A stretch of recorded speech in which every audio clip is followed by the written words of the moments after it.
A minha infância foi toda ela em Jaguaribe, bairro proletário aqui de João Pessoa, onde nasci no dia 4 de março de 1933, na rua Aderbal Piragibe, antigamente chamada Rua Vera Cruz, número 166. Fiz todo o curso primário no grupo escolar Santo Antônio, que hoje fica e permanece junto à Igreja Nossa Senhora do Rosário. Ali eu terminei o quinto ano e fui para o Liceu Paraibano. Mas a minha infância foi muito alegre, mesmo de menino pobre, filho de pais proletários, mas muito rica de aventuras, muito rica de amizades, e que eu guardo com muita recordação. Então ela passou-se dentro desse clima, e de onde eu ainda, como já disse, tenho essas lembranças, né? E para onde eu vou, eu sempre perguntei a mim mesmo, porque a gente sempre quer voltar para o nosso lugar de origem. E agora eu entendi, depois de velho, eu entendi que a gente quer sempre voltar para o lugar de origem, porque lá estão enterradas as nossas lembranças. Antes do ingresso da minha na Faculdade de Medicina, eu passei pelo Liceu Paraibano. O Liceu Paraibano eu entrei no ano de 45, na época da guerra, e essa época nós éramos submetidos a um exame de admissão. A admissão essa que era difícil, porque era, sem sombra de dúvida, o melhor colégio e de vagas muito reduzidas. Ali eu fiz todo o ginásio, com muito sacrifício. Sempre estudei com muito sacrifício devido à minha condição econômico-financeira. Meu pai era um trabalhador, né? Minha mãe uma mulher doméstica. E lá fiz o ginásio e parti para o científico. O curso científico à noite, e eu tinha que trabalhar, né? E fui trabalhar no comércio, 2 expedientes, em 2 firmas tradicionais que não existem mais, Dias Galvão e Companhia, cujo proprietário era Dr. Luiz Galvão, e a firma Araújo e Companhia de João Minervino, onde eu trabalhei durante toda a minha época do curso científico. Mas tinha que trabalhar o dia todo e estudar à noite. E isso me prejudicou, acredito que isso me prejudicou no andamento dos meus estudos, porque por 2 vezes eu tive que parar aquele ano escolar por falta de condições mesmo. Não tinha condições de avançar, de me igualar aos meus colegas, e eu perdi com isso, não tive condições de adiantar o meu curso. Mas terminei o curso científico e em 1954 entrei na Faculdade de Medicina, na primeira turma daquela escola. E a nossa escola era ainda incipiente, ainda nós estávamos não apenas aprendendo medicina, mas nossos professores estavam também aprendendo a ser professores, né?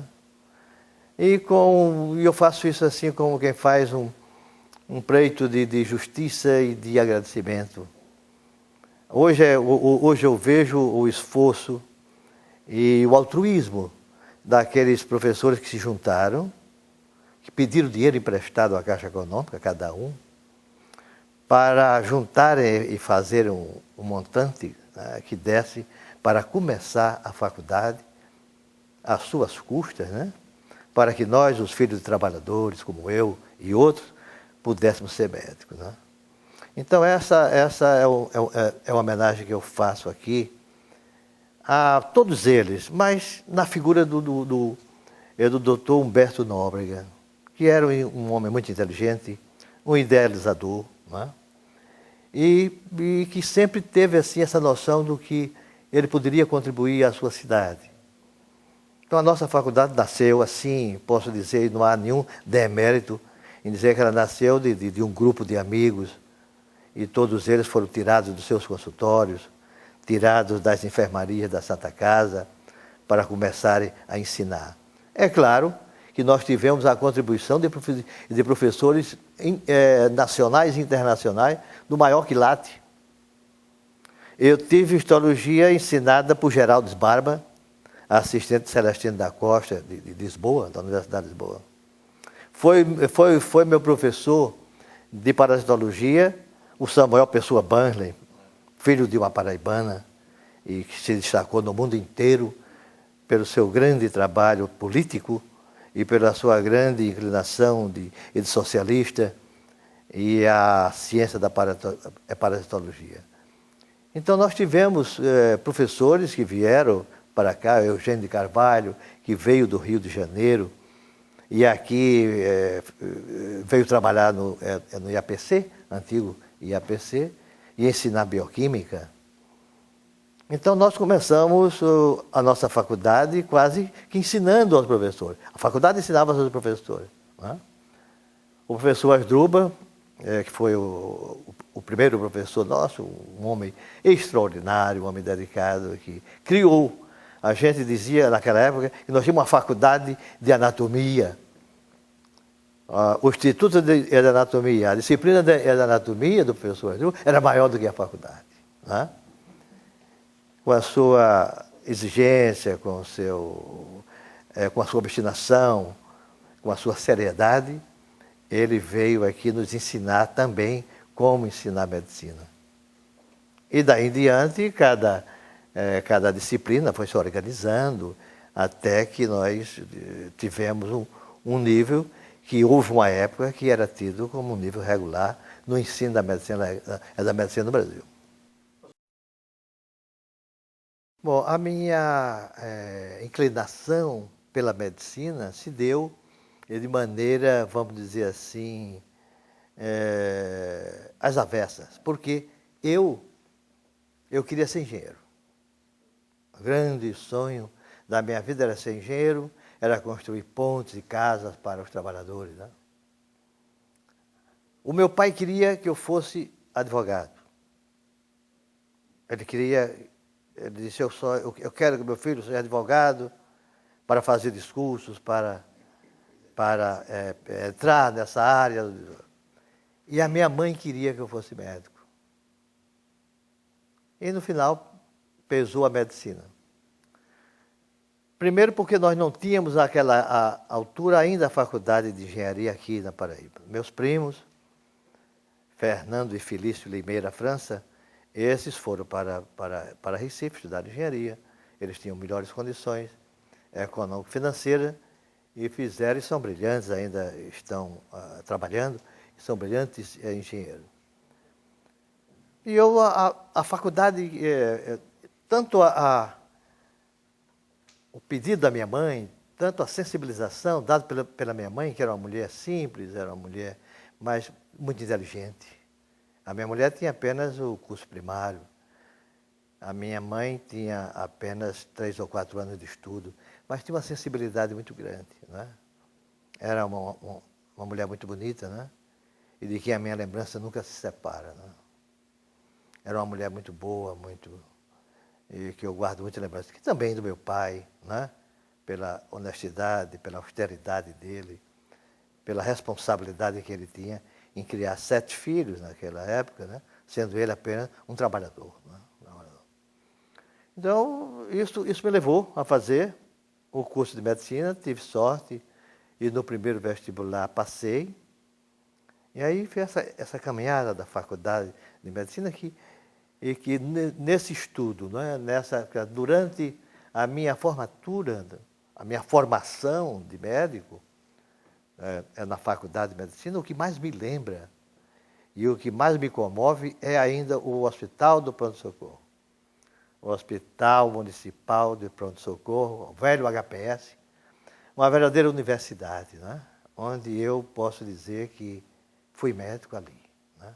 Ali eu senti, e é na urgência onde a gente sente o que é ser médico, pela necessidade premente, pela necessidade incondicional de se ter uma solução, onde muitas vezes um diagnóstico brilhante não vale nada. O que vale é uma terapêutica eficiente. Então, o HPS, e eu chamo assim de maneira carinhosa HPS, né? Tinha uma verdadeira colmeia de grandes médicos. Os melhores médicos, cirurgiões e clínicos de João Pessoa, trabalhavam no pronto-socorro. Não sei se pela paixão de trabalhar num ambiente daquele, ou se porque, afinal de contas, naquela época pagava razoavelmente bem, né?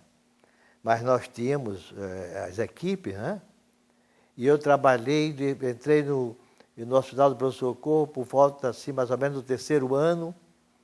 Ia lá apenas para olhar, para acompanhar. Mas no 5º e 6º ano foi onde eu pontifiquei mesmo a minha presença naquela instituição, porque nós entramos para um concurso. Havia um concurso para 7 vagas para quintanista e para sextanista, sendo que os sextanistas eram remunerados com uma bolsa. E ali eu posso dizer a vocês que, na realidade, eu tive assim, a sensação e saí com uma condição de poder exercer, né, a minha profissão naquilo que um médico recém-formado poderia. Me lembro perfeitamente de que o último plantão que dei como estudante foi durante a festa de fim de ano, do ano de 59, e já no dia 1º eu fui lá, mas já formado, né, dizendo que lamentava, não tinha mais o que fazer lá. E estavam lá reunidos Domilson Molde de Andrade, Russá, Rodrigo Rangel, Silvio Arcoverde, Humberto Freire. E estavam eles reunidos e me chamaram à parte e disseram: Genival, olha, nós temos aí o diretor que quer falar com você e quer lhe dar uma notícia ruim. Tá? Ele vai dizer a você que você agora já é médico e você não pode estar andando por aqui, nem trabalhando por aqui, porque é médico. Eu disse: tudo bem. Fui falar com o diretor, que era Dr. Gonzaga, Luiz Gonzaga da Silva. O Dr. Gonzaga olhou seriamente para mim, me entregou um envelope, e eu abri. Era a nomeação para médico cirurgião do pronto-socorro, a pedido dos cirurgiões e a pedido dos médicos daquele serviço, pelo que eu tinha prestado, pelo meu entusiasmo, não pela minha contribuição, que era muito pequena, mas pelo meu entusiasmo. E meu entusiasmo era tão grande que naquela época eu já tinha assim uma noção do que representava a urgência médica. Lutei a vida inteira para se criar uma disciplina na Faculdade de Medicina chamada Urgências Médicas. A exemplo da Argentina, que criou há tempos atrás, a chamada Lesiones Graves, e nós, infelizmente, ainda hoje, as faculdades não dispõem de uma disciplina que, para mim, é importantíssima, onde todo médico é, afinal de contas, e antes de tudo, um pré-urgentista. Pois bem, nós não temos essa especialidade, que, no meu entendimento, teria perfeitamente lugar, teria perfeitamente razão para estar incluída dentro de um currículo mínimo, onde se fosse para tipo de hospitais dessa natureza, para que ali eles aprendessem aqueles primeiros cuidados, que na maioria das vezes na urgência são essenciais, são fundamentais, para que se possa ter a sequência, muitas vezes dada pelo especialista. E por uma razão muito simples. Nós não podemos ter, num serviço de urgência, 30, 40, 50 homens ou mulheres trabalhando, representando as múltiplas especialidades. O que nós devemos ter ali são homens e mulheres, médicos, que têm uma noção da urgência de preparar o ambiente para que o especialista continue o seu trabalho. Bom, na trajetória profissional de cada um de nós, ela é sempre marcada aqui e acolá pelas oportunidades. Né? A minha não foi diferente. Eu também passei por algumas especialidades. A primeira delas, e eu já me referi, foi a experiência que eu trazia de estudante e de recém-formado no Hospital do Pronto-Socorro, onde me especializava e me dedicava a cada dia mais, até porque não tinha nenhum serviço outro para trabalhar, na cirurgia de urgência, na cirurgia geral de urgência. E aí eu me dediquei por algum tempo. Depois surgiu, aqui em João Pessoa, um parente distante meu chamado Arnoldo Veloso, que era um neurocirurgião, um rapaz brilhante, tinha feito o curso na Alemanha, tinha vindo para cá e iniciou. Pode-se dizer que ele foi o iniciador da neurocirurgia na Paraíba. Era um neurologista e neurocirurgião de boa formação, jovem, entusiasmado, e me chamou, tanto pelo parentesco e também por estar no pronto-socorro, eu já formado, ele ajudava na cirurgia, e assim eu fiquei com ele uns 2 a 3 anos. Depois ele mudou-se para Brasília, e eu fiquei atendendo alguns casos, né, mais simples, muito mais de neurologia mesmo, clínica e de urgência, do que propriamente de neurocirurgia. Aí depois chegaram os outros companheiros. Zé Alberto chegou da Alemanha, também com muito entusiasmo, com muita capacidade, trabalhando de forma muito séria na sua especialidade. Tive também a oportunidade, durante esse tempo, de fazer um estágio no Sanatório Alcides Carneiro, em Petrópolis, Sanatório do IPASE, e lá eu trabalhei na cirurgia torácica. E isso porque o diretor do hospital, Clementino Fraga, que era o nosso professor José Clementino Júnior, me tinha dado a oportunidade de uma nomeação para médico desse hospital de tuberculose. E, em contato com a alta direção do IPASE, conseguiu a minha ida e lá eu fiquei uma boa temporada, e onde eu fiz essa especialidade de cirurgia torácica. Voltei, ficamos no hospital, operando.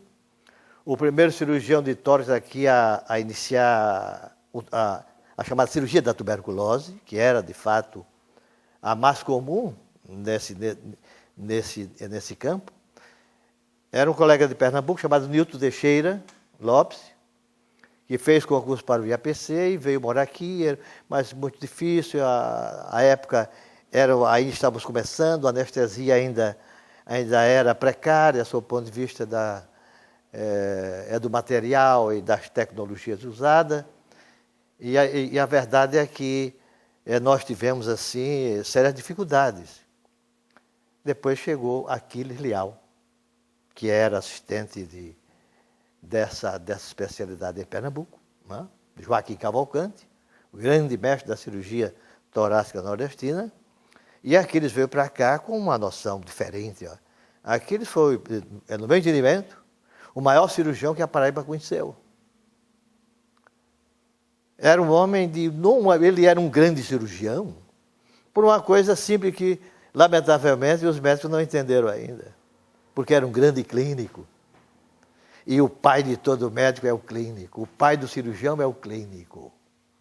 Era um grande clínico. Ele sabia o que fazer e o que não fazer. Lamentavelmente, parte dos cirurgiões sabe o que fazer, mas não sabe o que não fazer. E depois de Aquiles Leal, veio o Jackson, Derville Araruna, colega também brilhante, que introduziu, organizou mesmo o serviço de cirurgia torácica aqui na Paraíba, em João Pessoa, principalmente, e já veio trabalhar no Hospital Novo de Tuberculose, onde hoje é o Renfil, né? E é onde atende também casos de doenças infecciosas, doenças ligadas à pneumologia. E Jackson organizou, de fato, ele organizou um serviço, referência, e se operava muito. E eu estava também nesse grupo, com ele, trabalhando, mas a droga veio e curou tudo.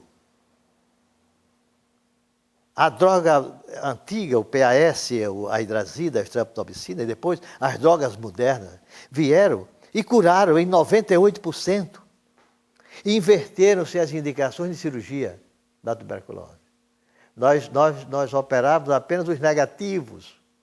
Quando o indivíduo era positivo, que se devia tirar o bloco, se devia tirar a peça, que afinal de contas estava contaminada, não se operava porque dizia que a doença estava em evolução.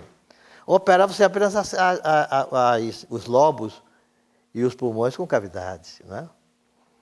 E então inverteram-se as indicações e os remédios passaram a curar, e o fato é que desapareceu a chamada cirurgia torácica por indicação em caso de tuberculose. Começamos desde os pneus, pneumotórax, pneumoperitônio, injetando ar na cavidade peritoneal e na cavidade torácica. Peguei a época das toracoplastias, onde se arrancavam quase todas as costelas do indivíduo. Na época da colocação das bolas, umas bolazinhas parecidas com bolas de ping-pong, né? Umas bolas americanas, chamadas Lucite Ball, e eram colocadas ali para comprimir, e sempre com muito mais indicação, nas chamadas cavidades de ápice pulmonar, para colabar essa parte do pulmão e com isso fechar as cavidades. Mas o fato, numa conclusão mais rápida, né, é que o remédio, a nova droga e as indicações, a inversão das indicações, acabaram com a cirurgia da tuberculose, e hoje os que fazem cirurgia torácica fazem muito mais por caso de câncer, caso de urgência, os casos de traumatismo, mas ficou muito reduzida e entregue muito mais aos cirurgiões do coração, que opera o coração, e aos cirurgiões que fazem a urgência cirúrgica. Bom, daí surgiu uma nova oportunidade na minha vida. Eu era assistente voluntário da cadeira de técnica operatória e dava as aulas práticas para o professor Oscar de Castro. De medicina legal, saudoso mestre, um homem de fala mansa e de andar vagaroso, que quem visse ele passar pensava que ele não ia a lugar nenhum, mas ele ia sempre certo, porque sabia para onde ir. Né? Então esse homem, que era um homem bom, que me tomou como um filho espiritual, que me acobertou pelo afeto e pela bondade dele, né? Muito mais pela bondade dele do que pelo meu merecimento. Né? E lá eu fui e dava essas aulas práticas, até que ele me falou: Genival, eu vou completar 70 anos, eu tenho outro assistente, o professor Higino Brito, que era o assistente em Direito, e eu queria que ele ficasse em Direito e você ficasse em Medicina, porque ele nunca foi legista, ele não tem experiência com as necrópsias, com esses casos, etc. e tal. Você quer? Você topa ficar nessa disciplina? Eu digo, sim. Então eu vou conseguir com o professor Newton Salles, diretor do Instituto Médico Legal do Rio de Janeiro, me fez uma carta de apresentação ao professor Hélio Gomes, o ícone da medicina legal no Brasil na época, diretor da Faculdade de Direito, para me apresentar naquele serviço, que era, na época, a maior instituição brasileira de pesquisa, ensino e aprendizado e prática da medicina legal brasileira. Hoje, lamentavelmente, não é mais. Né? E lá eu fui, voltei. Nessa época existia um concurso simples, com monografias, com currículo, e os 4 últimos professores titulares. Entre os 4 professores, os últimos professores titulares da nossa Faculdade de Medicina, eu estava, juntamente com Domilson Mal de Andrade, Isaías Silva e a professora Lourdes Brito, professora de psiquiatria. E aí comecei a trabalhar, a dar aulas, né? Depois veio a aposentadoria do Dr. Higino de Brito, um homem, um médico, um dublê de médico e de literato, Academia Paraibana de Letras. Com a aposentadoria dele, eu assumi as 2 disciplinas. Iniciei na Paraíba a prática da necrópsia compulsória, nos casos de morte violenta. Isso foi muito difícil. Convenci os paraibanos, numa hora trágica e desgraçada, como é a hora da morte de um ente querido, a fazer uma necrópsia. mas nós conseguimos, com muito jeito, com muito carinho, com muito cuidado, estabelecer como rotina obrigatória. Tivemos algumas dificuldades, não com o povo simples, não com os trabalhadores, não com as mães que perderam seus filhos tragicamente, mas com os políticos, com os secretários de segurança, com os delegados que queriam fazer média política para dispensar a prática da necrópsia. Tivemos problemas seríssimos, que eu devo contar com mais detalhes em minhas memórias, o quanto muitas vezes tem sido mal essa vinculação, como tem sido pernicioso esse ajuntamento da prática pericial com a polícia, não apenas a preventiva, mas a polícia repressiva. O próprio delegado que espanca, que bate nas pessoas, é o que faz o inquérito policial e vai apurar.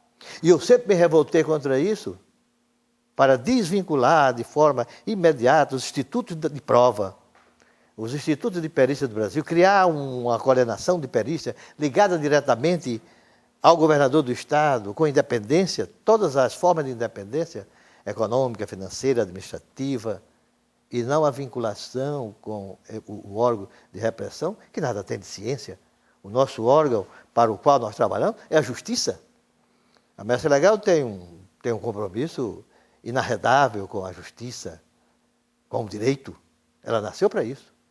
A Mestre Legal, poucos sabem, a Mestre Legal é uma disciplina jurídica, não é uma disciplina médica. É ensinada por médicos, porque tem mais intimidade com a prática. Um dos planos da medicina legal, que é chamada medicina legal pericial ou administrativa.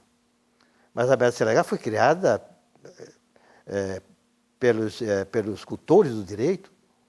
A nossa Faculdade Nacional de Direito, à época, ainda em 1826, criou por um projeto de Rui Barbosa, que era deputado à época, a criação da medicina legal como cadeira obrigatória nas faculdades de direito. Depois elas foram naturalmente expandidas para a faculdade de medicina, muito mais como para ensinar a fazer os laudos, como ensinar e como confeccionar de maneira prática e mais orientada e mais específica a prova nesse campo, ao estudo do direito e à prática da justiça. Mas o grande lance da medicina legal não termina aí, não termina na soleira dos tribunais. O grande lance da medicina legal é o seu instante chamado de medicina legal doutrinária, onde poucos de nós nos dedicamos a isso, mas que contribuímos para a modificação e para a melhora dos institutos jurídicos, para fazer com que a justiça seja mais justa, para que o direito seja mais rápido, porque, no final de contas, direito se resume praticamente a duas coisas: a prova e prazo. O resto são filigranas, um verniz filosófico aqui e acolá, uma boa oratória, muita encenação. Mas o que vale é a prova. E é a prova médica legal o elemento sustentador, o elemento mais importante e aquele que é definidor nos casos em que se apura, principalmente a chamada justiça, a verdade material. A nossa grande proposta é a chamada formação da verdade material. Então, esse meu querido Ornildo, esse foi o meu caminho e as minhas mudanças, né? E se for preciso, não sei se ainda tenho tempo, porque meus dias são poucos, né? Mas se tivesse de mudar, ainda mudaria, se fosse para melhorar. Porque aquele que não tiver capacitado para mudar muitas vezes, não vai sobreviver. A vida não é outra coisa senão uma série infinita de transformações e mudanças. Mas mudanças sempre para melhor. Bom, a minha participação na música, na política, foi muito mais um fato à parte, um fato passageiro, às vezes muito mais até por oportunidades, por ocasiões. Não é? Eu tenho um grande amigo meu, que é meu alfaiate, meu amigo, né? O maestro Zé Pequeno. E ele compõe, ele é um artista, de fato ele é um artista. E houve aqui um festival, o primeiro festival paraibano de música popular, né? E ele me pediu para fazer algumas letras, escrever algumas letras para ele colocar música. E eu fiz algumas letras e tivemos sorte, fomos classificados em primeiro e terceiro lugar no festival, com as músicas O Repente e com Alívio, né? O Repente tirou em primeiro lugar, cantado por Braulio Bronzeado, e o Alívio, que ele colocou no ritmo de samba e tal. O primeiro sobre a luta, os cânticos, a forma dos nossos tocadores de viola, dos nossos repentistas, né? E o outro sobre essas criancinhas que morriam, né? Muito mal nasciam, e morriam, morriam, desapareciam e iam se transformar em estrelas, como fosse muito mais um alívio, né? Para uma família, até o ano que vem, eu dizer, é um alívio até o ano que vem, porque no outro ano era uma nova criança. Bom, posso dizer que foi episódica, foi passageira, não teve grande influência, nem repercussão, e não passou aqui dos nossos limites. A minha incursão pela política também teve mais ou menos esse meu sentido. Fui abordado aqui pelo presidente do diretório do PMDB, em 1987, para compor a chapa de deputados federais, a nova Constituinte. E eles achavam que eu poderia dar uma contribuição à nova Constituição, que estava se formando, e me indicou. Né? Eu fui candidato a deputado federal, fiquei na terceira suplência, nunca tive chance, nunca assumi, etc. Bom, depois veio a campanha para governador do Estado, em 88. Aí eu fui candidato também nas mesmas circunstâncias. Muito mais a pedido do que por vocação, muito mais a pedido para não constranger do que por outra coisa, por interesse. Estava dando aula na faculdade de Direito quando chegaram vários companheiros da universidade. Né? Eu já era afiliado ao Partido dos Trabalhadores, não fui fundador, mas era um colaborador, sem nenhum interesse, a não ser o de contribuir como militante. Né? E eles foram, esperaram que eu terminasse a aula, estava Rubens Pinto Lira, Nerualdo Azevedo, estavam outros companheiros que faziam a política universitária na Paraíba, e disseram: Genival, nós temos aqui uma missão, não é um pedido, não é uma missão. Você é do partido, nós estamos com sérios problemas internos no Partido dos Trabalhadores, nós estamos com sérios problemas entre os partidos da base, os partidos aliados, PCB, PCdoB, PSB, PT, não está se entendendo quanto à candidatura, e o seu nome foi o único que, afinal de contas, não houve assim, uma certa rejeição, e eles aceitam você ser o candidato a governador. E você sabe, das nossas dificuldades, você sabe como é que nós trabalhamos aqui, fazemos política, não temos a classe trabalhadora organizada, o nosso movimento sindical praticamente não existe. Nós estamos vivendo pelo que faz e ajuda a universidade e a igreja progressista do Brasil, dos padres, das freirinhas que, ao longo do nosso Estado, ainda lutavam e lutam em favor dos menos favorecidos. E a verdade é que eu saí candidato. Tudo bem, vou ajudar. Eles disse: nós não vamos ganhar, não temos condições, não temos nem dinheiro, não podemos fazer uma campanha, vamos fazer, até os vídeos nós vamos fazer amadoristicamente. Eu ia para uma das salas da Faculdade de Artes e da Universidade, e lá nós íamos gravar com os estudantes, de péssima qualidade, feito com aparelhagem amadora, e assim foi feita a nossa campanha. E sempre com aquela consciência de que não tínhamos condição de ganhar, mas tínhamos que levar a mensagem do partido, e nós tínhamos que fazer uma bancada mínima de deputados, o que eu me orgulho de dizer que fizemos uma bancada de 3 deputados naquela época, e que aí o partido se desenvolveu mais pela contribuição deles, pela contribuição pecuniária deles à organização do partido. Bom, e aí eu posso dizer, meu amigo Jaime, que foi esse sonho de verão. Encerrei a minha carreira política e praticamente a de letrista de música, muito mais para atender ao amigo José Pequeno, como letrista, e muito mais aos meus colegas e amigos do movimento docente, a quem me ajudaram muito, a quem me incentivaram, inclusive a candidatura de reitor, onde fomos para o segundo turno e perdi para um candidato que era muito forte à época, o professor Sobrinho, né? Que já era, que tinha sido diretor de centro, tinha sido chefe de departamento, tinha sido pró-reitor, era vice-reitor, tinha o reitor ao seu lado, enfim, mas foi uma luta bonita. Eu acho que a luta política mais bonita que nós tivemos aqui na nossa cidade de João Pessoa, desprovida de qualquer interesse menor, ou de qualquer ajuda que pudesse manchar ou macular esse trabalho, foi a candidatura de reitor na nossa universidade, onde eu tive 85% do voto dos estudantes. E perdi entre os funcionários, porque a proposta que servia, lamentavelmente, a proposta corporativista, né, eu não tinha, e o outro candidato soube encaminhar melhor essa proposta.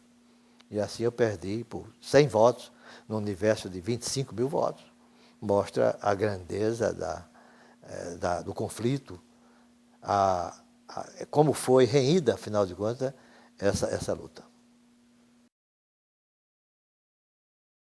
Os instantes mais significativos da minha vida profissional na medicina legal, que é aquela que eu dediquei, de fato, a maior parte da minha vida, né? Ela se inicia com o ingresso como médico legista no hospital, no Instituto Médico Legal da Paraíba, onde fui transferido, e com o meu ingresso na universidade. Devo dizer que, assim que assumi a disciplina de medicina legal, eu tinha que me decidir profissionalmente, e sob o ponto de vista de especialidade, o que eu queria fazer. Aí eu passei a me dedicar, e posso dizer a você que, de uma maneira assim, instantânea, rápida, eu deixei todas as atividades médicas que tinha, a não ser continuar ainda atendendo no ambulatório ao emprego do INAMPS, mas a me dedicar exclusivamente à medicina legal. Não foi fácil entrar, mesmo concursado, mesmo para ser nomeado, mesmo com o pedido do professor Oscar de Castro, que ainda estava vivo, e pela importância que ele tinha junto à universidade, junto aos gestores da universidade, não foi fácil, porque foi vedada a minha entrada. O meu ingresso foi proibido pelo reitor daquela época, que era o Guilardo Martins, professor e capitão do Exército, capitão médico do Exército. Toda vez que ia assumir, recebia sempre vamos dizer, uma insinuação da secretária de que existia alguma coisa contra mim, e que eu tinha sido líder estudantil, que tinha sido do diretório acadêmico, e que pregava entre os alunos, quando eu era, na época de assistente voluntário, a ideia marxista. Tinha também um capitão, o major da época, o Birajara Vinagre, que não simpatizava muito comigo. Era um homem de extrema-direita, né? Sabia das minhas posições que eram muito claras, de social-democrata, né? Bom, quero fazer aqui um registro muito mais por justiça e gratidão, que por outra coisa qualquer, né? Tive muita dificuldade de assumir o cargo de professor titular de medicina legal, porque existia sempre alguém na administração da universidade que apontava determinadas vinculações com a minha atividade acadêmica, político-acadêmica, com as minhas simpatias pelas ideias social-democratas que eu sempre tive, né? E, afinal de contas, eu tive muita dificuldade. O reitor Guilardo Martins não me deu posse. Aconteceu um fato durante isso aí. A esposa do doutor Maia, irmão de João Agripino, desembargador, sofreu um acidente, onde estava envolvido acidentalmente um colega nosso, que era estudante, meu aluno. E eu operei essa senhora no Hospital do Pronto Socorro. Ou havia operado essa senhora há algum tempo atrás. E ela se saiu bem, e continuou, e viveu muito tempo, faleceu há cerca de 2 anos atrás. E um dia eu me lembrei que...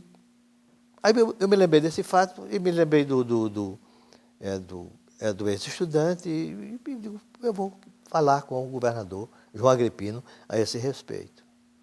E numa daquelas audiências à noite que ele fazia, me ouviu, telefonou imediatamente para o general comandante do 5º Exército, do 7º Exército, não sei, aí em Pernambuco. E eles, no outro dia, entraram em contato com o pessoal do Grupo de Engenharia, saber o que existia de fato politicamente sobre mim, e a resposta é que existia apenas denúncia. Mas apurou-se alguma coisa contra esse médico? Não se apurou. E o que é que... Não, denúncia de que ele é simpatizante disso e aquilo. Mas se vocês não apuraram... Bom, e o fato é que com o prestígio, né, que ele tinha, né, autoridade que aquele governador tinha, ele fez com que o general mandasse que o pessoal do grupamento me expedisse uma certidão, e com essa certidão eu entrei na reitoria e assumi o cargo de professor titular. Tá? Então eu dizia que a primeira coisa com essa decisão, com a minha volta do Estado, foi me afastar de todas essas atividades que não fosse apenas a medicina legal. Nós somos poucos. Nós podemos contar hoje atualmente vivos, eu acredito que nós não temos mais de 10 professores titulares de medicina legal. Né? Quer dizer, é uma especialidade que não tem um campo de atuação e um mercado tão grande quanto outras especialidades. Nosso único mercado de trabalho são as universidades e os institutos de médicos legais, e termina aí. Né? Não é uma especialidade que seduza, né? que os estudantes, que os médicos recém-formados se inclinem em favor dela, primeiro porque ela é muito dura, ela é muito constrangedora até certo ponto.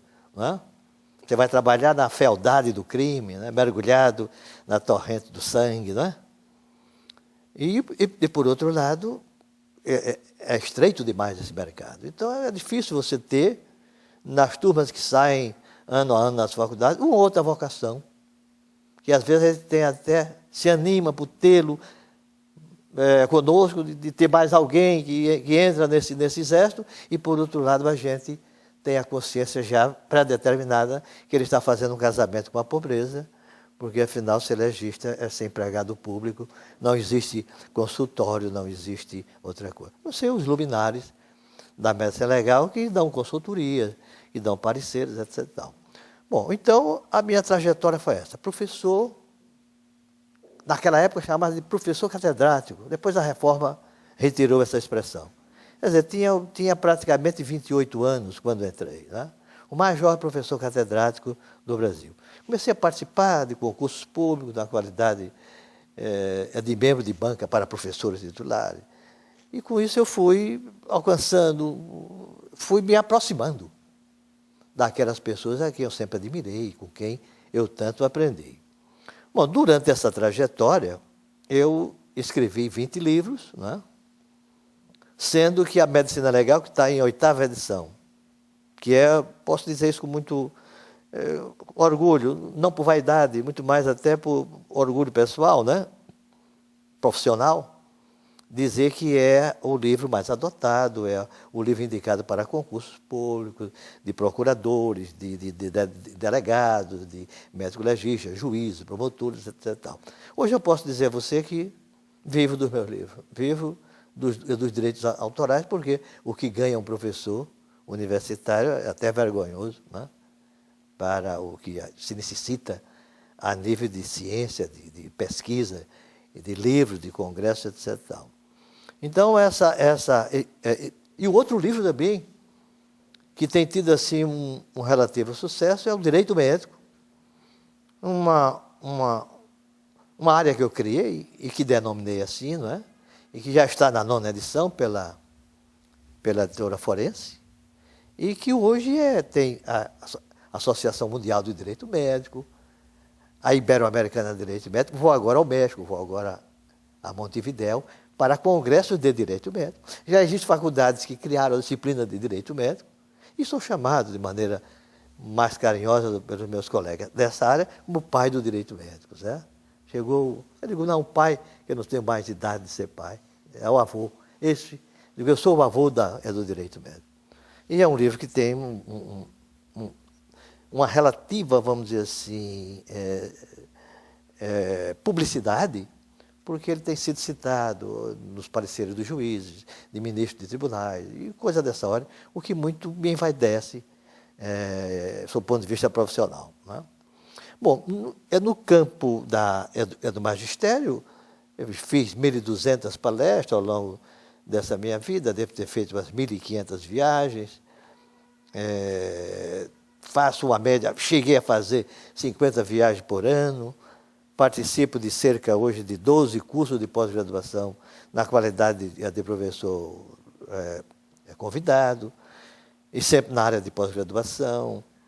Sou efetivo apenas de 2 ou 3 deles, entre eles o mais recente, que é o de perícia criminal pela Universidade de Pernambuco, mas estou sempre sendo chamado, e sou também professor convidado do curso de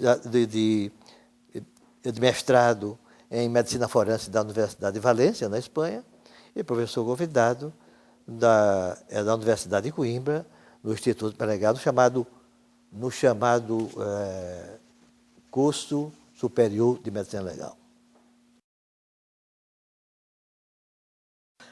Bom, os fatos mais marcantes, né, na minha vida profissional e acadêmica começam por aí.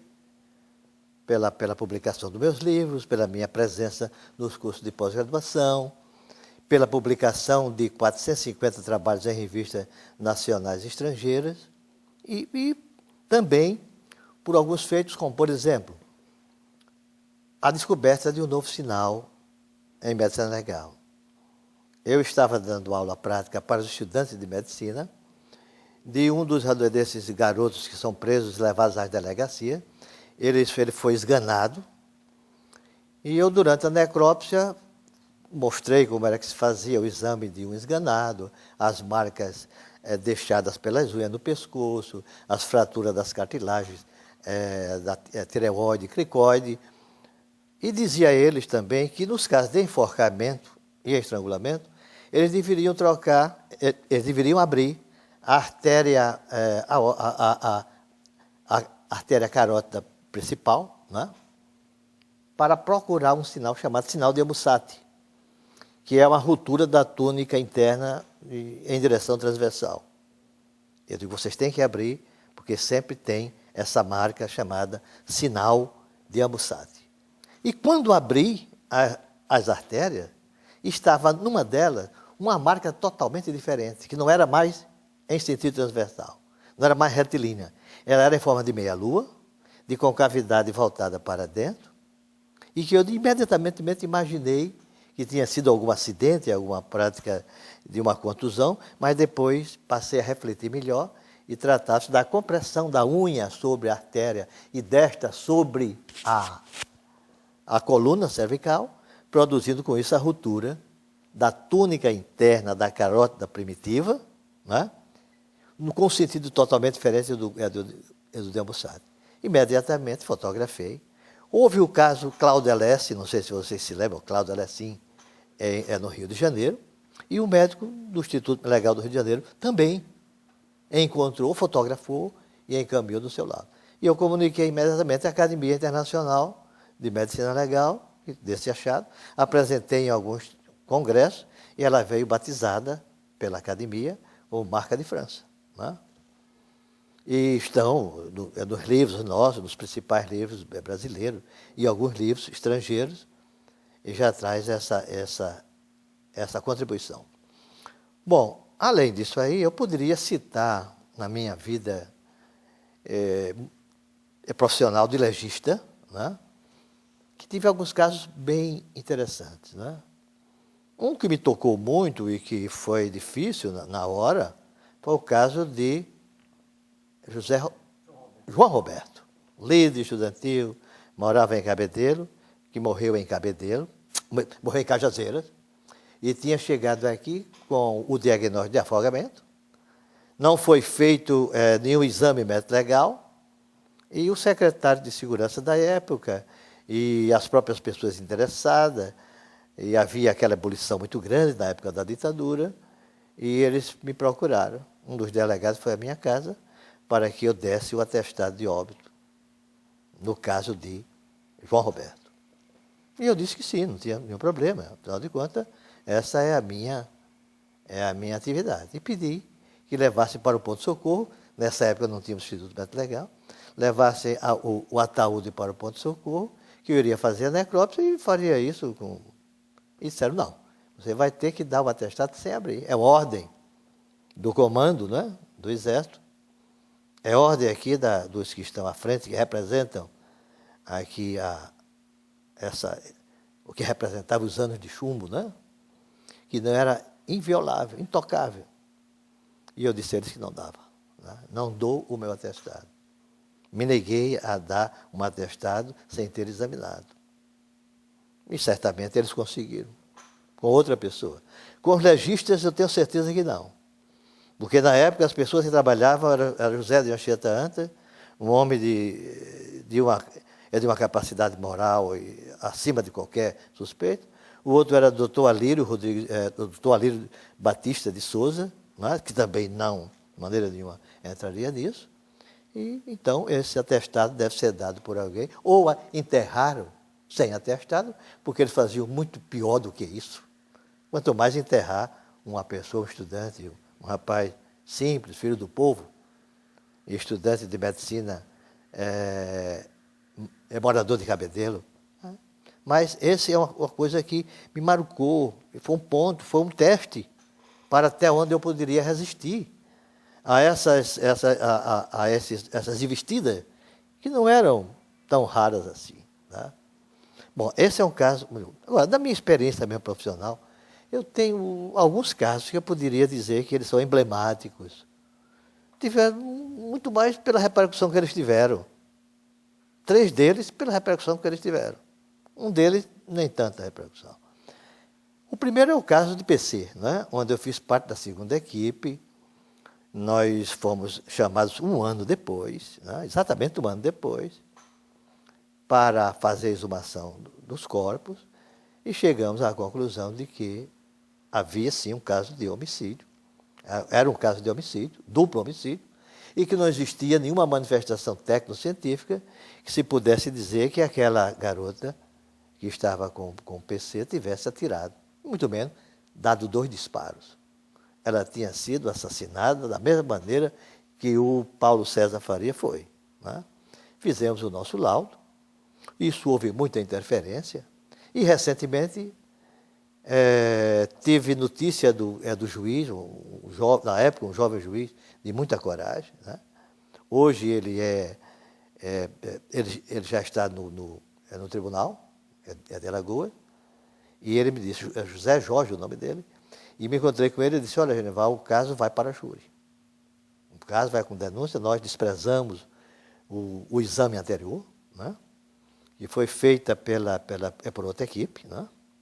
E que nós aceitamos e acatamos o parecer de vocês, o seu, do professor Daniel Toqueto e do Daniel Munhoz, e vamos levar sendo como responsável pela morte, autor intelectual, o irmão, e como autor material, os 3 seguranças que estavam lá.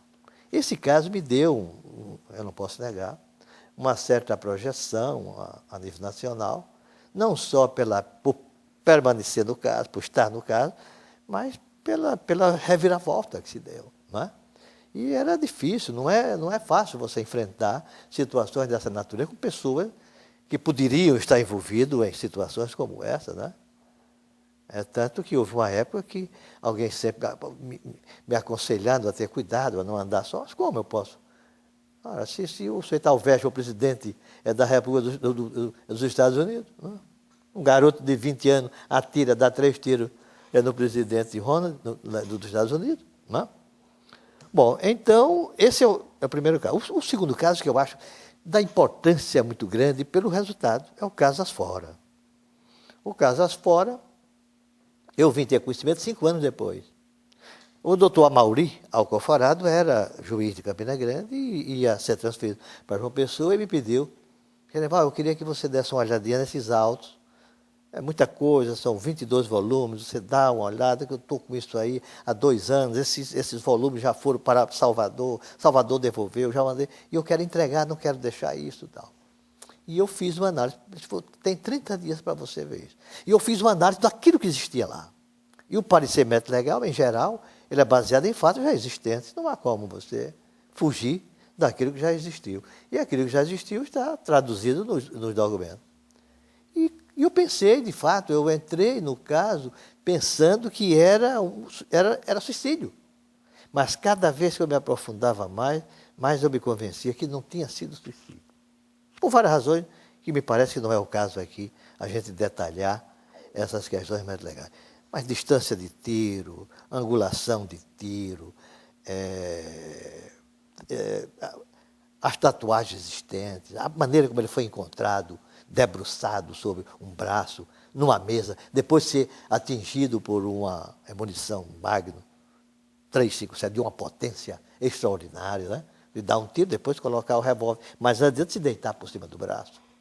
Então, esse laudo foi feito e, para a minha alegria profissional, para a minha satisfação pessoal, foi o laudo que prevaleceu. Esse laudo foi que levou o juiz de Campina Grande a mandar ao tribunal do júri. E só vai ao tribunal do júri os casos de homicídio. Não é? E foi como homicídio. Não é? É claro que poucas são as pessoas que acreditam nisso, havia ou não interesse dessa ou daquela hora, mas o meu diagnóstico foi de homicídio. Ele foi assassinado. E o juiz e o promotor entenderam assim. Se o corpo de jurado não teve elementos para determinar a autoria, quem foi, aí é outra coisa que foge da minha competência. Né? O terceiro caso também, que para mim ele tem uma importância muito grande, foi o caso de 2 garotas que foram encontradas mortas, 10 dias depois de falecidas, na usina Serrambi, em Pujuca, Pernambuco. Né? Essas 2 garotinhas de 16 anos, que maldosamente se chamavam, ou chamam de garotas de programa, e essas meninas foram encontradas lá apenas praticamente o esqueleto, porque as aves de rapina tinham destruído tudo. E até pensavam que tinham jogado ácido ou alguma coisa sobre o corpo, mas nada, aquilo é a curtição dos próprios ácidos da putrefação, e é também essa atuação. E nós levamos, e já tinham 2 combeiros, né? Donos de Kombi, 2 jovens simples, que estavam presos e já tinham certamente sido espancados, porque foi visto passando em determinada hora. Né? E quando se diz a boca pequena de que essa garota morreu numa casa onde existia festivais de bacanais, onde o Gramont da cidade do Recife, as figuras mais ilustres de todas as instâncias, frequentavam. Né? Pois bem, nós começamos a fazer esse exame e houve um caso muito interessante porque o Ministério Público não aceitou de maneira nenhuma o resultado que ele chegava do Instituto Médico Legal. Não aceitou. O Ministério Público pediu um novo exame e pediu à juíza que esse exame não fosse feito mais no Instituto Médico Legal, nem por peritos que já tinham feito o primeiro exame, nem por peritos que trabalhavam naquela instituição. Bom, e uma jovem juíza de 25 anos, pálidazinha, franzina, que eu nunca vi tanta coragem, porque ela determinou, sim, que o exame fosse retirado do Instituto Médico Legal, fosse para a Universidade de Pernambuco, e indicou, ao mesmo tempo, 2 legistas, professores de medicina legal de Pernambuco, para fazer esse exame. E o Ministério Público, mesmo assim, não se satisfez. Pediu para que indicasse 2 assistentes técnicos do Ministério Público, pelo Ministério Público. O Ministério Público queria 2 pessoas da confiança dele lá dentro. E me indicou, e indicou o professor Daniel, o professor Domingos Toqueto, o príncipe dos criminalistas do Brasil, né? Um homem notável que mora no Rio Grande do Sul e que temos vários casos onde trabalhamos juntos. Pois bem, a juíza também determinou e criou, antecipadamente, em 3 ou 4 anos, a figura do assistente técnico do direito criminal, que não existia. Existia do direito civil, onde cada parte pode indicar o seu ou seus assistentes. Pois a juíza encontrou, dentro da analogia, né, dentro da comparação com as leis, com os diversos códigos, um elemento para nos indicar. E nós fizemos o nosso trabalho. E no final, por incrível que pareça, prevaleceu não os laudos feitos pelo Instituto Legal, não os laudos feitos pelos colegas, mas prevaleceu o parecer que os assistentes técnicos da juíza, do Ministério Público, né, fizeram. No caso, nós chegamos à conclusão de que a garota tinha uma delas que tinha um tiro na nuca, né? E que esse tiro tinha sido dado depois de morto. Presume-se, porque o exame não foi completo, ou não se alcançou, até porque é chamada overdose de doses únicas e imediatas, não deixa o vestígio nas estruturas duras dos ossos, né? E chegamos à conclusão de que essa garota morreu de uma overdose e deram um tiro na nuca dela, apenas para simular um caso de assassinato. E a outra, essa foi dada o tiro viva. E essa morreu porque estava presente na hora, estava na hora errada, né? E entregamos isso ainda está rodando, tem pessoas da alta sociedade envolvidas nisso aí, né? Mas o nosso trabalho nós fizemos, né? E há um caso, o 4º caso, que eu poderia dizer que, para mim, ele é mais assim, ele tem um significado muito de gratidão pelo que a medicina legal pode, como ela é importante, né? Decisiva. Como ela pode ser imediatamente decisiva, né? Eu estava em casa uma noite, quando recebi um telefonema de um advogado de Franca, um polo calçadeiro de São Paulo, onde tem grandes universidades e tal. E lá falava para mim, por telefone, um advogado chamado Simão Benevides.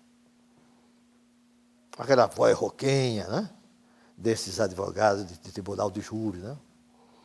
Dizendo que se eu podia ir, que era uma pessoa que tinha havido uma morte, e que uma jovem estudante de direito tinha sido assassinada, que uma jovem estudante de direito estava presa, suspeita de ter assassinado um grande empresário dessa área calçadeira.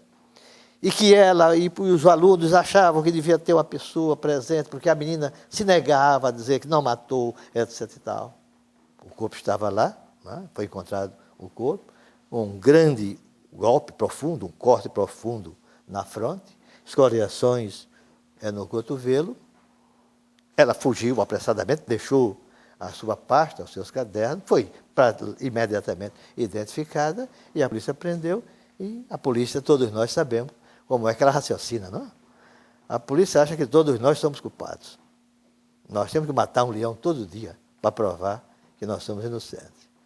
Pois bem, e o velho Simão Benevides, com os estudantes que tinham lido meu livro, lembraram do velho professor de província aqui da Paraíba e me chamaram. Venha, professor, venha, e nós estamos esperando, compre a passagem com o seu dinheiro, e aqui nós vamos correr um chapéu. Quer dizer, uma expressão grosseira, mas muito correta, pedindo a um e a outro na rua para pagar a passagem, né? E eu viajei.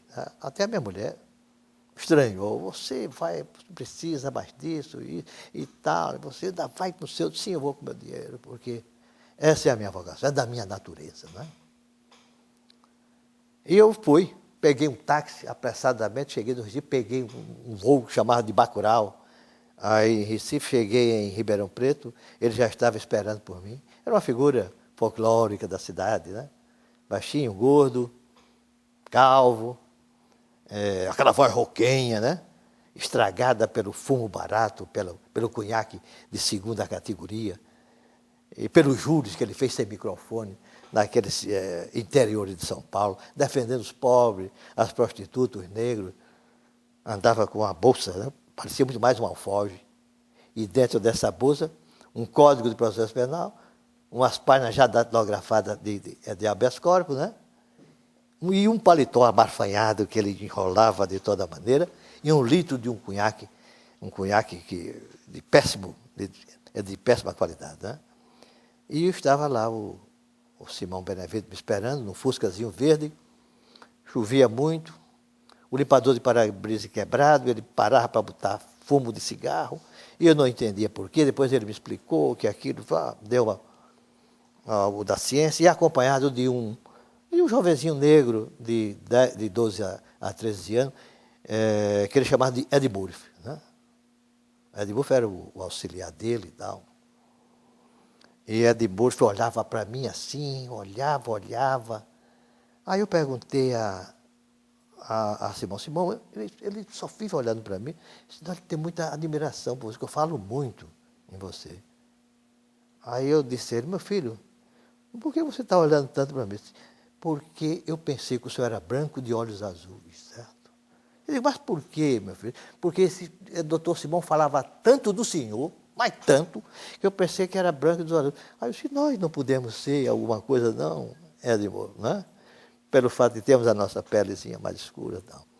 Mas chegamos lá na cidade de Franca, os colegas foram muito bons e esperaram que eu chegasse, 11 horas, meio-dia, eles começaram a necrópsia e, de fato, estava lá um bruto hematoma subdural organizado, ruptura de um dos ramos ali do polígono arterial de Willis, por uma ruptura de aneurisma. Esse homem, esse empresário, era portador de um aneurisma, como nós talvez sejamos, né? E houve uma ruptura, né? Ele teve esse derrame imediato, essa ruptura do aneurisma, tentou se levantar ainda enquanto estava vivo, arranhando o braço na parede, estava lá os traços de sangue, e esse corte nos chamou a atenção de imediato quando nós começamos a examinar. Eu chamei a atenção, eram bem jovens os legistas, e digo, olha, essa ferida, né, é uma ferida recente. É uma ferida recente e uma ferida sem reação vital. É chamada lesão pós-mortem. Foi produzida depois da morte.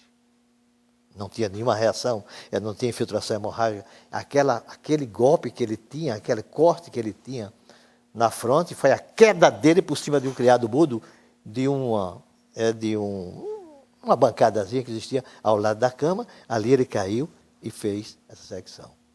Então, imediatamente, o Simão saiu, espalhando aos 4 ventos, de que a morte era natural e que não tinha culpa e etc.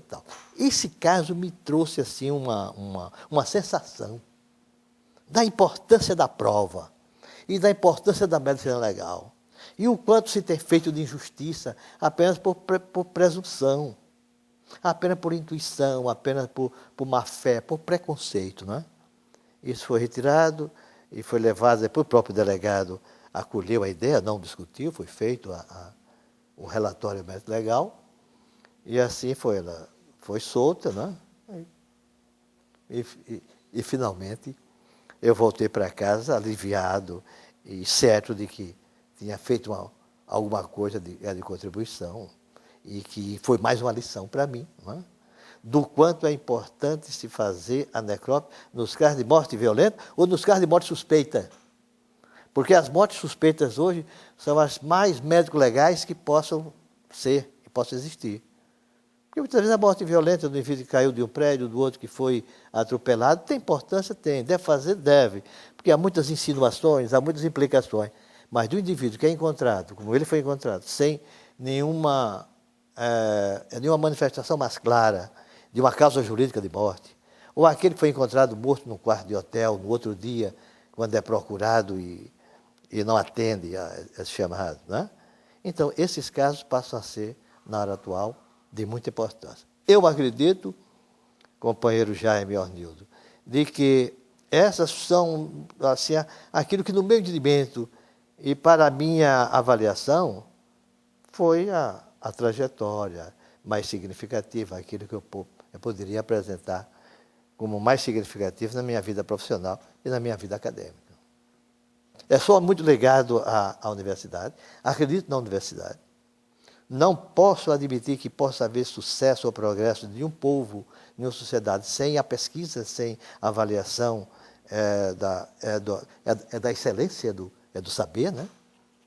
Sem a visão epistemológica da ciência. Afinal de contas, a epistemologia é o estudo da certeza da ciência e da validade dela, né? Então, se eu pudesse voltar a viver novamente, eu iria viver mais a minha vida acadêmica, certo? Pela importância que eu acredito que ela tenha. Bom, antes de encerrar essa entrevista, eu queria manifestar, muito mais por justiça, né, a iniciativa do Conselho Regional de Medicina do Estado da Paraíba em criar o seu Museu da Imagem e do Som,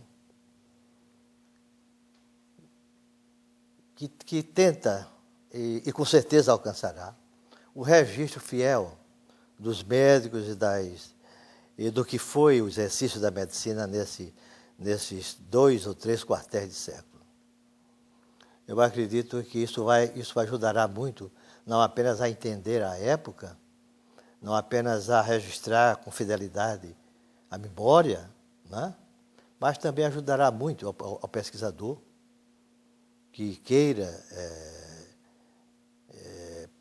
entrar nessa área, participar dessas investigações, e com certeza ele encontrará, através dessa iniciativa que é de todos, e que tem à frente o nosso presidente, Dalvério Madruga, essas pessoas, esses estudiosos, encontrarão referência, pelo menos, dessa história, né?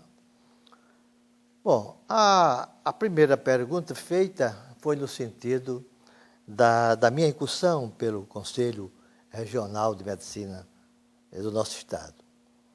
Em 1982, estava já um clima de grande abolição no Brasil, aquilo que a gente chamava de Movimento de Renovação Médica, o REME, onde companheiros no Rio de Janeiro e alguns em Recife, em poucos estados, mas principalmente o Conselho Regional do Rio de Janeiro e alguns companheiros de São Paulo, tendo à frente Gabriel Ozelka e seu grupo, tentávamos não apenas correr paralelo, ir paralelo aos anseios do nosso país para a redemocratização, para a volta do Estado de Direito, mas para conquistar os conselhos de medicina.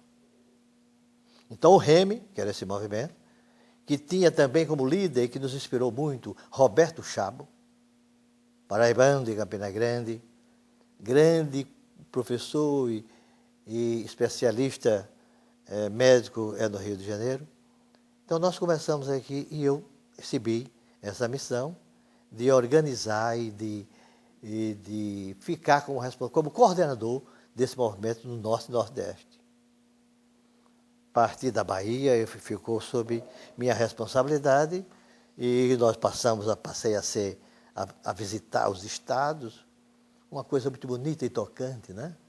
Nós não tínhamos dinheiro, nem era justo que os colegas fossem com seus proventos.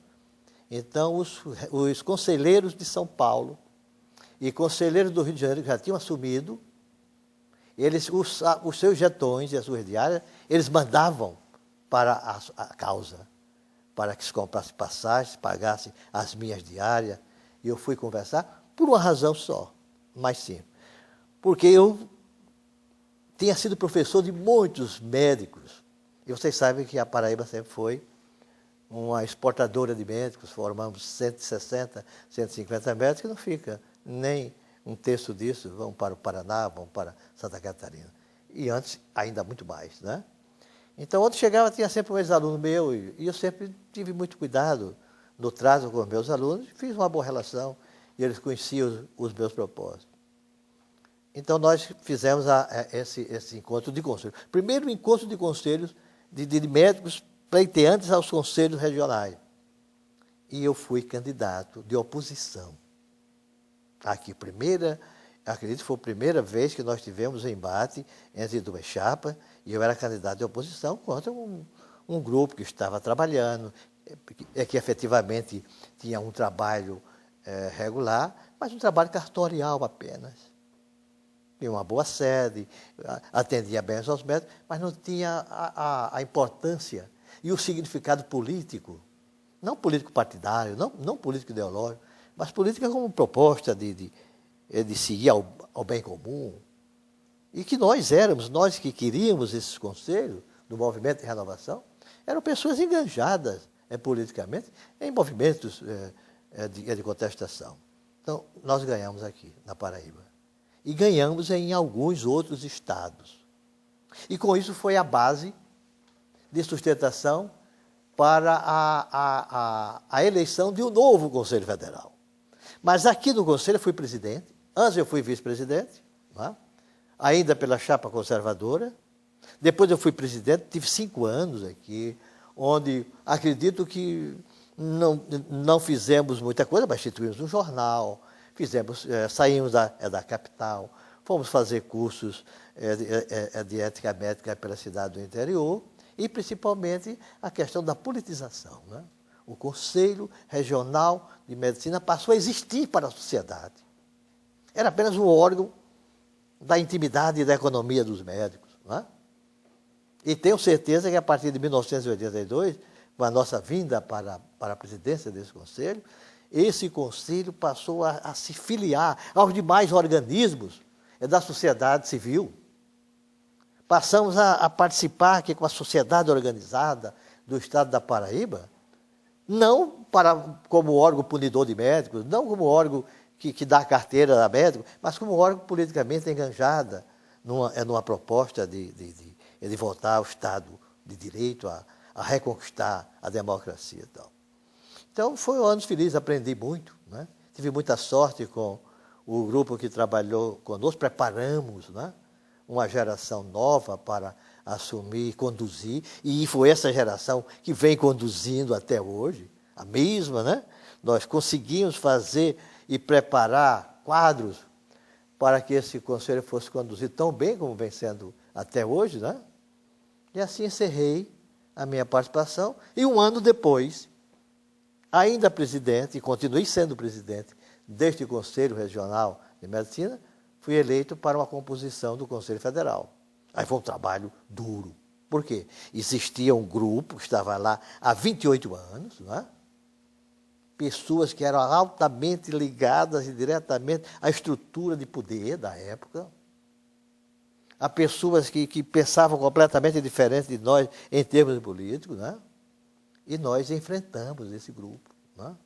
Enfrentamos esse grupo, fizemos a nossa composição, ganhamos e assumimos o Conselho Federal de Medicina em 1983, onde fui seu secretário durante 5 anos. Tive possibilidade de ser presidente, mas achei que, afinal de contas, tinha cumprido. Eu já estava com problema na minha atividade docente, na minha produção científica, e nós tínhamos um grande companheiro, extraordinário companheiro, que era o Ivan de Moura-Fé, que vocês conheceram. E Ivan de Moura-Fé foi o nosso candidato, e teve êxito, e fez um trabalho excepcional no Conselho Federal, construiu o prédio novo e outros fatos que estão consagrados pelo seu trabalho. Bom, se eu pudesse dar uma opinião sobre algumas modificações do ensino médico, né, primeira coisa, aumentaria o tempo do curso. Tá? Nós estamos ensinando medicina em 6 anos, no mesmo tempo que ensinávamos há 150 anos, no modelo totalmente defasado, o modelo francês. Quer dizer, nós não estamos mais há 150 anos atrás, e apenas em 6 anos. Eu faria esse curso em 8 anos, introduziria nesses 2 últimos anos a parte de uma residência geral, né, de clínica geral, e deixava que, a partir de aí, o indivíduo, por si só, pudesse fazer ou caminhar na sua vida profissional, ou pudesse escolher uma residência de sua especialidade. Né? E eu digo de clínica médica porque, afinal de contas, é a base. Eu acredito que a clínica base é a base de todo raciocínio médico, de todo pensamento médico, é na clínica. Né? Essa era a primeira coisa. Outra coisa era que ver se a gente formaria o médico muito mais com uma visão generalista. Nós estamos apenas ensinando ou tentando repassar para os estudantes a nossa visão e a nossa experiência especializada. Né? E o pior, há um momento que a gente entra numa sala de aula, ou passa nos corredores barulhentos dessas universidades, e a gente vai ver que está se ensinando muito mais a mexer com aparelhos do que propriamente a mexer com pessoas. Qual a melhor marca, qual o melhor aparelho, como intervir, qual é o melhor estente que deve se colocar nas coronárias, qual o tipo desse ou daquele material. Né? Essa visão não é uma visão romântica da medicina, não. Mas é a visão prática. A história vai mostrar, a experiência vai mostrar, né? Que nós estamos... A nossa medicina é muito boa, a medicina é de excelência, uma medicina de ponta, mas em determinados setores pontuais.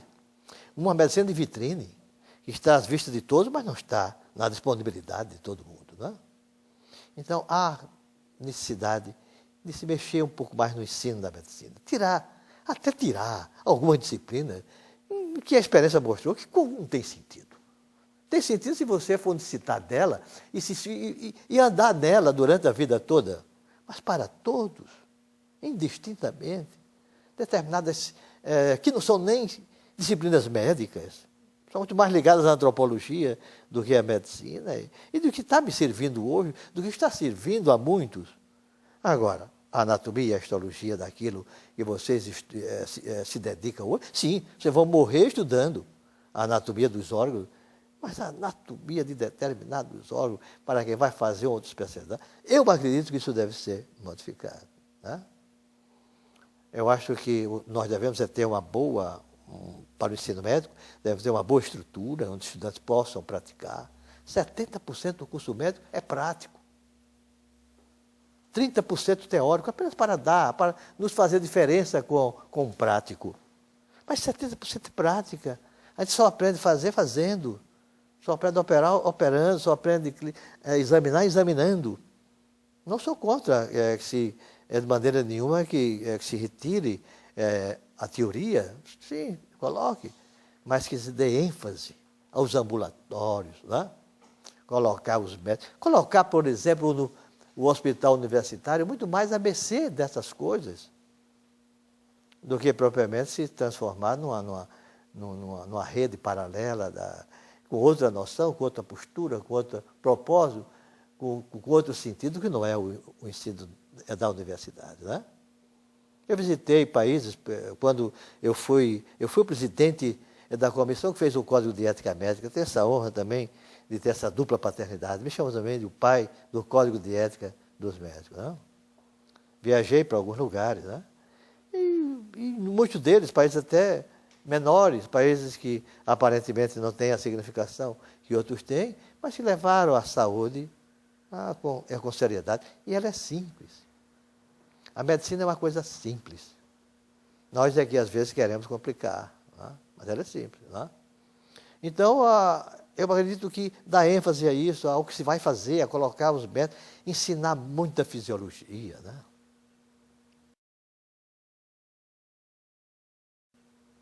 Nós estamos ensinando só doenças.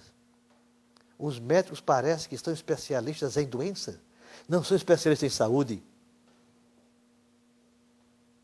Nós não conhecemos, os médicos não conhecem o homem normal.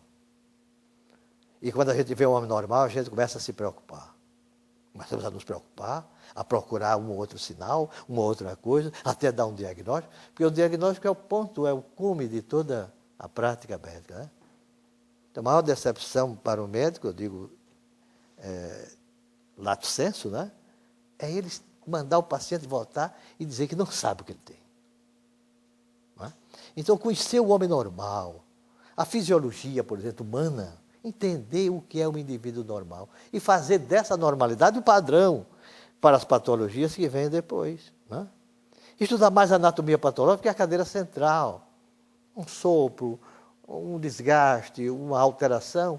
Nós temos que entender a patologia e entender também o seu significado da patologia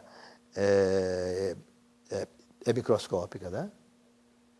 Mas, infelizmente, se a gente olhar com muita atenção, a gente pergunta que tipo de médico a gente quer formar.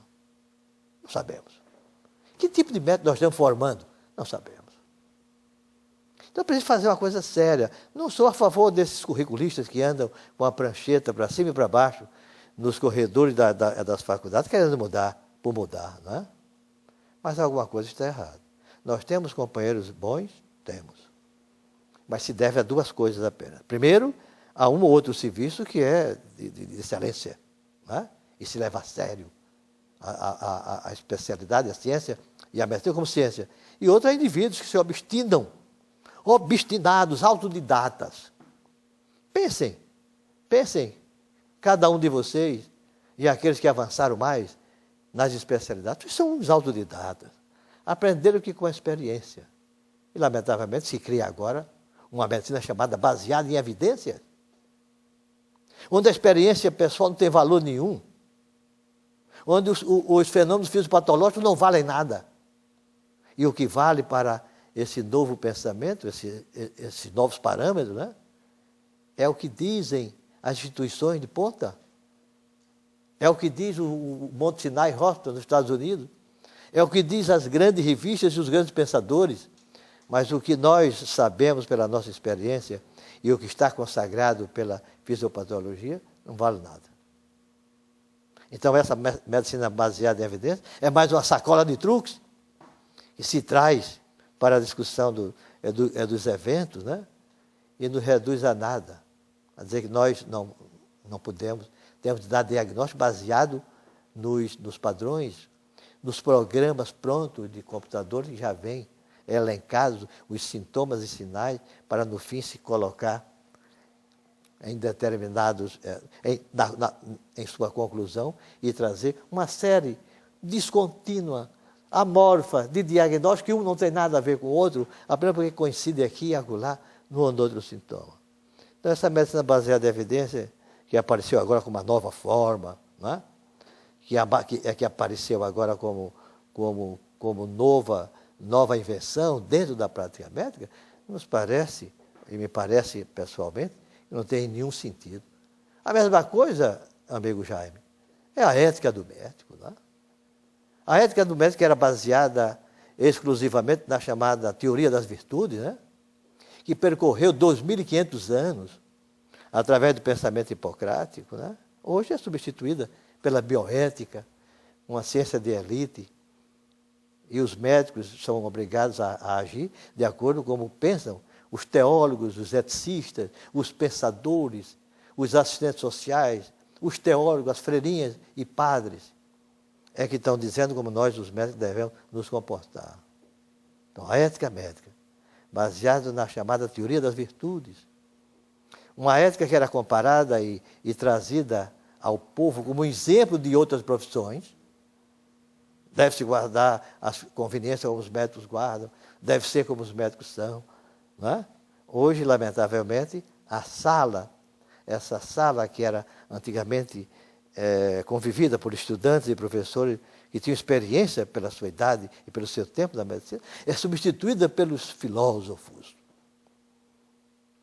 E vocês sabem que a filosofia não traz resposta a nada. A filosofia só traz perguntas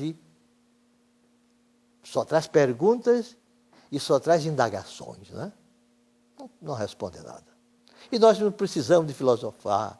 Ao lado do paciente que está in extremis, do paciente que morre exangue, não podemos filosofar. Nós temos que agir imediatamente com a ciência do médico, com a virtude do médico e com a experiência que lhe autoriza uma tomada de conta. Por isso criaram a bioética, né? Que está sendo representada dentro de um modismo, né? E hoje aquele colega que não tiver, pelo menos a noção, né, daquele mantra, que são aquelas 4 verdades ou 4 princípios da bioética, autonomia, não maleficência, beneficência e justiça, esse mantra, essas palavras repetidas, e quem não souber pelo menos isso aí é um pobre diabo, que nada fez, que nada. Quando nós, na nossa época de estudante, que entrava para dar aula de ética médica, eram os mais antigos, eram os mais, com maior experiência, eram os mais virtuosos, que eles ensinavam a vida deles. Porque o mestre é diferente do professor. O professor ensina o que leu ontem ou um pouco mais para trás, mas o mestre é o que ensina uma experiência, ensina uma vida. Não é? Então, nós também andamos muito mal na questão do ensino médico pela questão do ensino da ética. Tem valor? Sim, tem. É tanto que todo o nosso pensamento, toda a nossa história é baseada nessas qualidades, nos compromissos. Não estou dizendo que os médicos de hoje sejam desonestos, não é por aí. Mas, pelo menos, precisa um pouco mais do sentimento ético hipocrático, que ainda hoje, 2.500 anos, ainda é recitado pelos que se formam em medicina na sua colação de graus, como um grande compromisso. Não um compromisso com Hipócrates, não com compromisso com os deuses da medicina, não os compromissos com os velhos professores, como diz o próprio juramento, mas um compromisso com a sociedade. Quando eu ajudei a escrever o Código de Ética Médica, e que me orgulho de ter sido o presidente dessa comissão, nós fizemos um documento dirigido ao povo, à sociedade. Tiramos a expressão paciente e botamos ser humanos. Nós somos seres humanos. O fato de ser paciente ou não, isso é uma coisa eventual, né? Mas de ser, e o pior é que nós éramos tratados como pacientes e em muitas oportunidades continuamos a ser tratados como pacientes e não como seres humanos. Então, se nós tivermos de mudar alguma coisa, devemos mudar nisso aí também. Lamentavelmente, houve uma proliferação muito grande, né? Até 1960, nós tínhamos no Brasil 29 faculdades de medicina. 29. De 1960 para 1970, nós aumentamos para 58 faculdades. Houve uma proliferação muito grande. Criamos uma média, e é um cálculo assim grosseiro, mas fizemos uma média de cada 3 meses uma faculdade de medicina. Era do boom, na grande explosão, na época que se queria demonstrar que os governos daquela época estavam fazendo muito mais. Os prefeitos de São Paulo não queriam mais fazer fontes luminosas, queriam faculdade de medicina. E quando se pedia para se criar uma faculdade de outra área, eles não queriam, só queriam faculdade de medicina. E hoje, somente São Paulo tem muito mais faculdade do que a Alemanha, a Inglaterra e a França juntas. Devemos ter. Não posso dizer com toda a afirmação, porque os dados é de ontem. Não sei se o Diário Oficial de hoje já traz alguma novidade. 173 faculdades de medicina. Na Paraíba nós temos 3 públicas. Temos 2 privadas em João Pessoa. Temos outra privada em Campina Grande. E já estão falando em criar uma nova faculdade de medicina privada no Alto Sertão. Como filho de pais proletários, como pessoa que sempre defendeu a abertura das universidades, é claro, eu não poderia ser contra que se criasse vaga para os filhos dos trabalhadores, para que se dessem oportunidade, como eu, que se não tivesse na minha terra essa faculdade, certamente eu iria ter o destino dos meus naturais. A minha mãe aqui achava que eu não podia aceitar o destino dos meus naturais, ser apenas trabalhadores, né? Embora que ela achasse, isso não denigre ninguém, ela achou que poderia torcer o destino, né? E me ajudou nisso, me encaminhando. Mas essa é a visão que eu tenho, que não podemos mais estar criando faculdades como troca de interesses políticos partidários. Eu fui de uma comissão que fazia avaliação de faculdade de medicina, na segunda faculdade, e no segundo relatório que eu fui, eu e o professor Manso, José Carlos Manso, da Universidade da USP Ribeirão Preto, nós desistimos. Era um deboche. Nós fazíamos o nosso relatório, os diretores e donos de faculdades particulares no estado do Rio, uma delas, leu, achou graça, nos chamou para jantar à noite, achou muito boas as nossas observações, e que estavam certos. Nós recusamos a qualquer agaria, estamos ali no cumprimento. Isso foi engavetado, e eu perguntei depois ao professor William Saad, que vocês devem conhecer, professor William Saad Horner, professor de cirurgia de Botucatu e professor de ética médica, um grande homem, ele disse a mim, Genival, perguntei a ele, William, onde é que anda aquele relatório? Ainda está no mesmo lugar, na mesma gaveta que colocaram.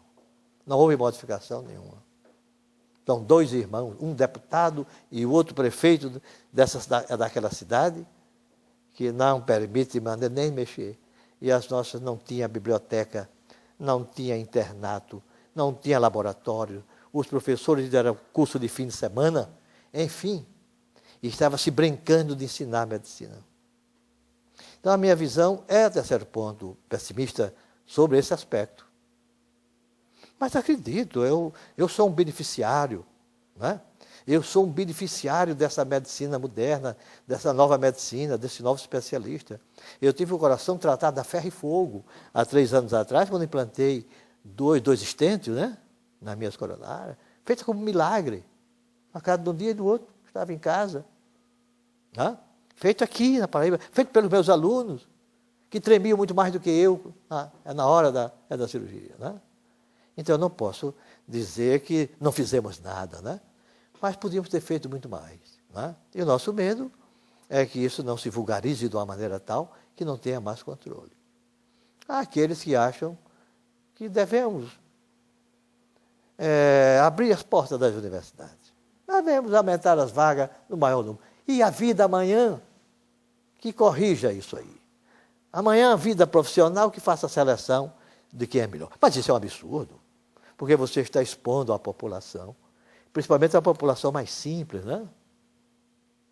Que pode cair nas mãos de pessoas despreparadas que não tenham tido a consciência, pelo menos a consciência de se tal para exercer a sua profissão. Essa é a minha posição. Então, eu dizia a vocês que hoje deve ter 173 faculdades de medicina criadas no Brasil. Nós temos hoje no estado da Paraíba 5 faculdades ou 6 faculdades. 6 faculdades. Nós sempre fomos, e agora muito mais, nós sempre fomos exportadores de médicos. Muitos foram para lá.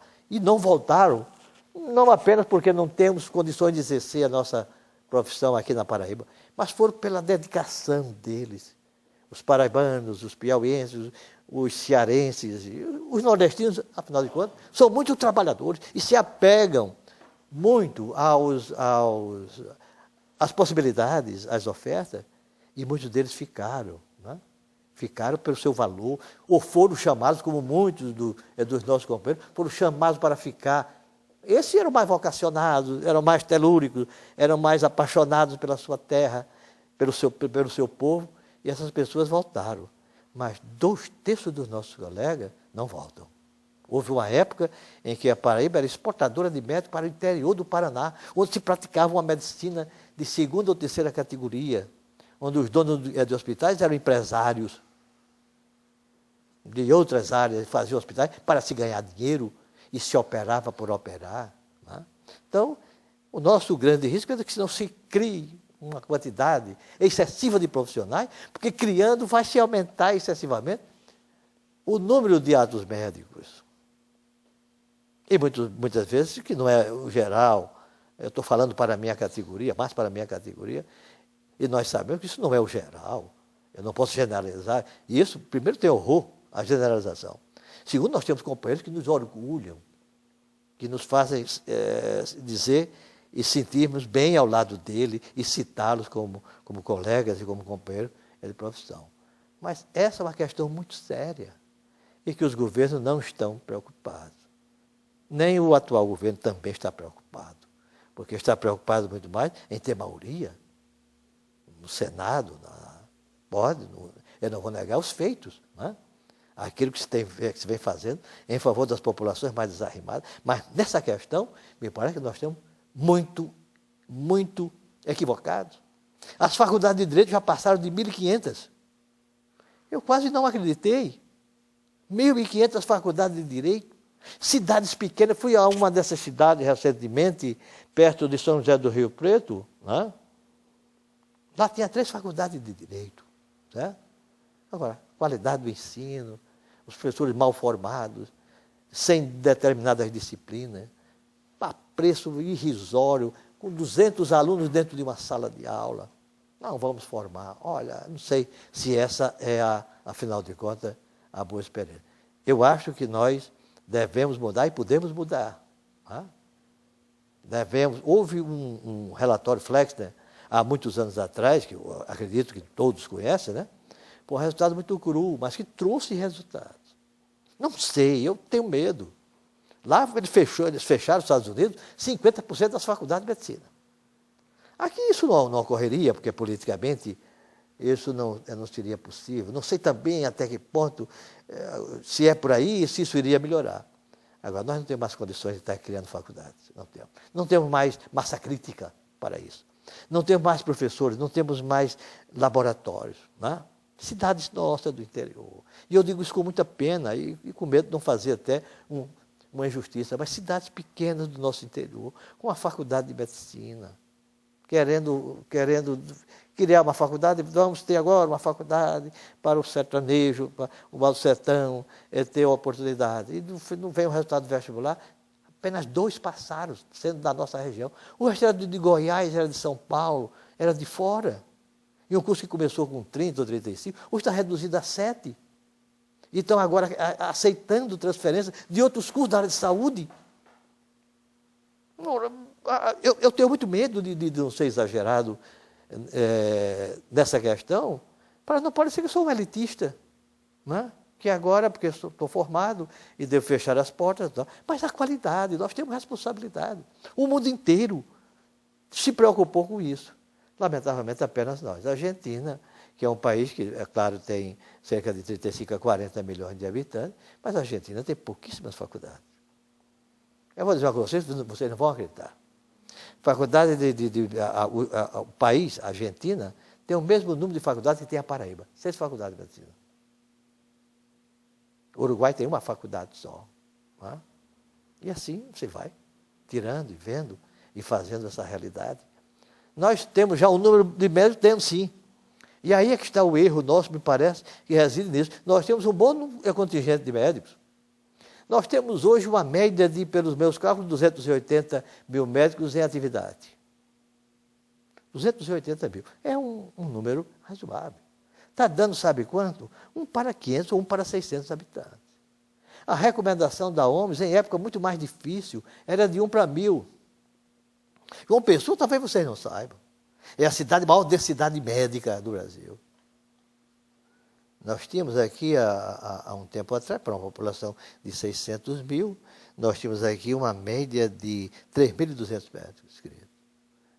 Eu sei que João Pessoa era muito mais uma cidade dormitória para alguns deles. Densidade de 1 para 200, de 1 para 250, maior do que a densidade de Moscou, de Nova York, de Londres. Alguma coisa está errada, isso aí. Alguma coisa está errada. Agora, o médico, coitado, ele está sendo vítima, ele está no fim do sistema, na ponta do sistema, tudo cai sobre ele, a responsabilidade sobre ele. Né? Nós temos que repensar tudo isso, dá tempo. Eu estava vendo que Botafogo, por exemplo, é um bairro que tem muito mais scanner, ST não sei quanto, desses milagres da imagem de hoje, que tem muito mais do que o Nordeste inteiro. Por que essa concentração toda de médicos em Botafogo, um dos bairros chiques do Rio de Janeiro?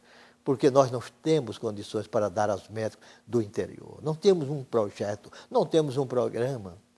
Estamos agora com um programa chamado PSF, né?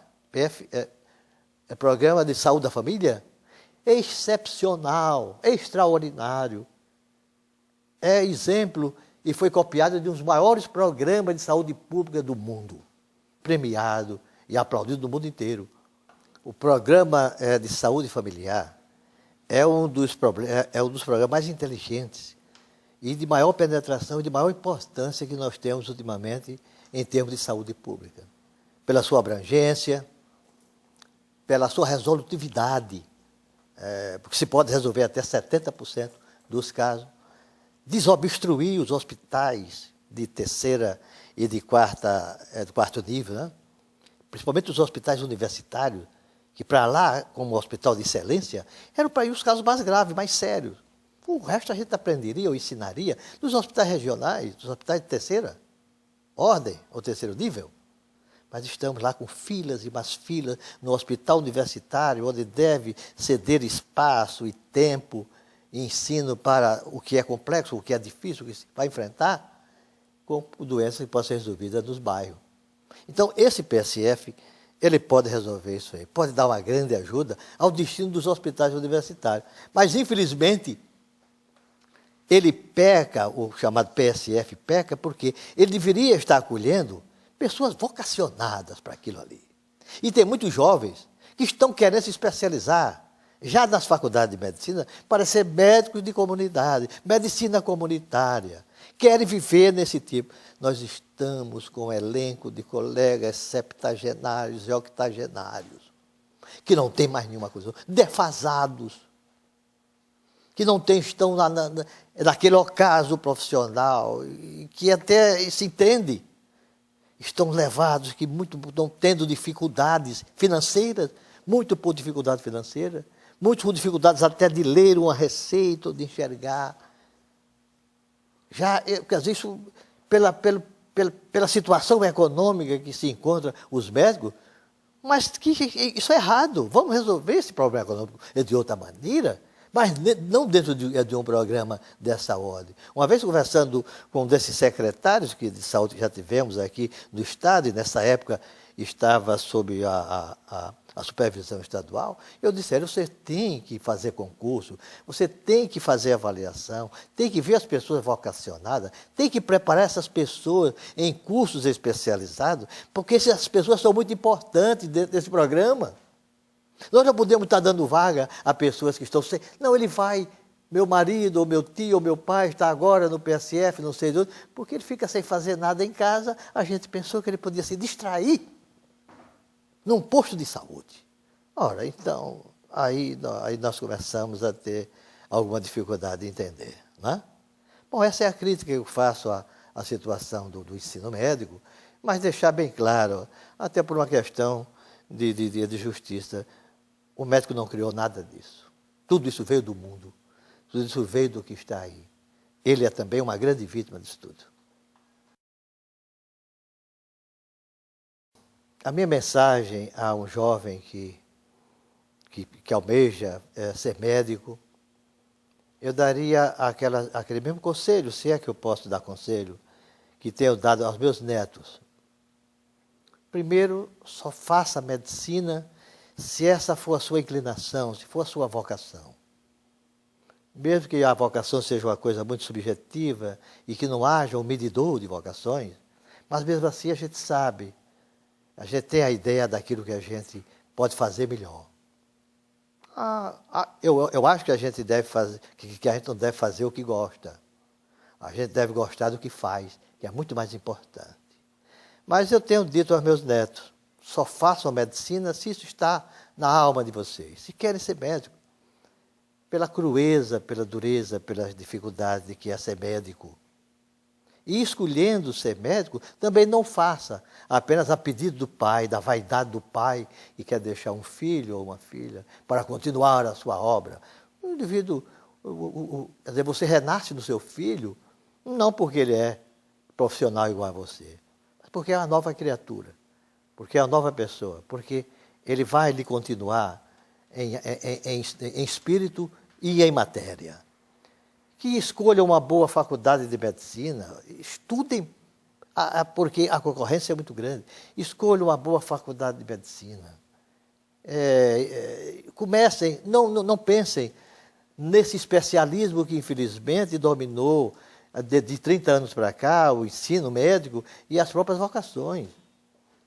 Muitos já estão entrando nas faculdades, ou antes de entrar nas faculdades de medicina, já estão levando o germe da especialidade. Já sabem que vão ser cirurgião plástico, somente porque o modismo oferece mais vantagens, mas deve estudar para ser médico. Primeira coisa é ser médico, ser clínico. Estudar como quem vai ser clínico. Porque, eu repito, o clínico é o pai de todos eles, de todos os especialistas. Né? Não se preocupem com a especialidade no início do seu curso. Mas, infelizmente, como já disse, muitos desses cursos são dirigidos através dos seus preceptores e dos seus professores, já dando ênfase à sua especialidade, falando da sua especialidade, ajudando a raciocinar como especialista, a pensar como especialista. Devemos pensar como médico. E segundo, estudar muito, estudar tudo.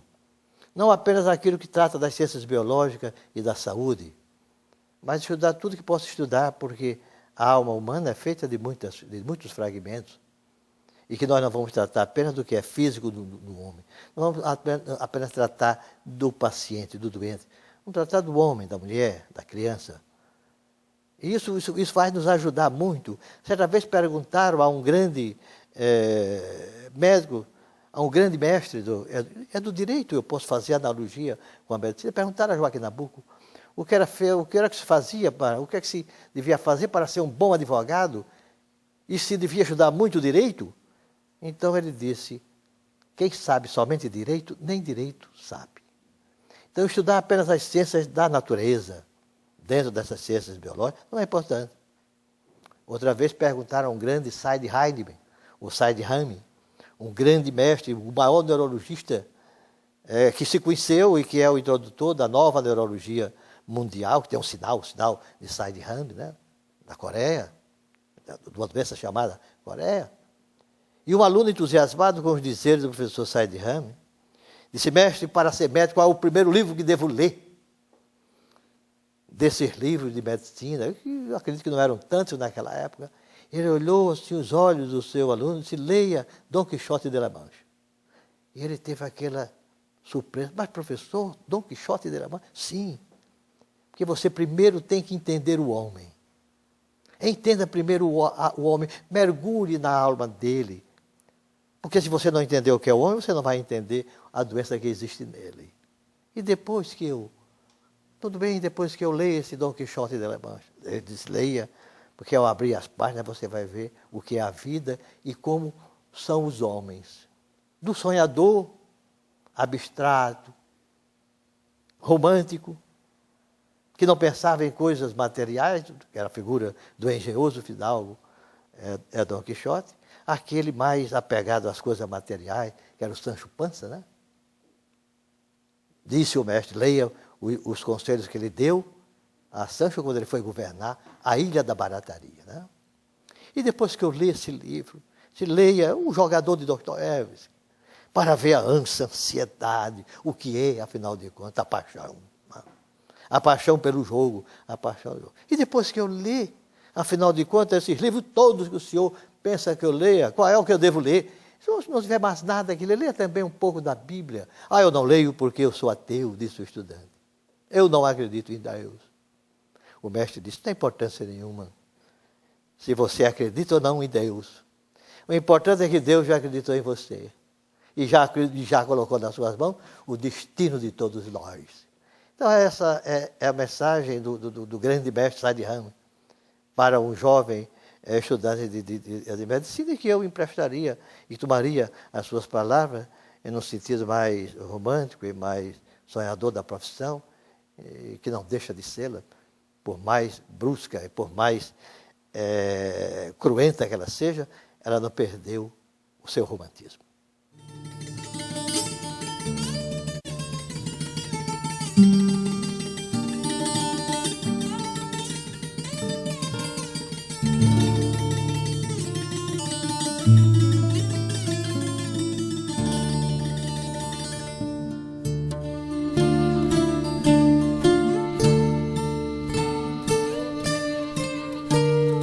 Música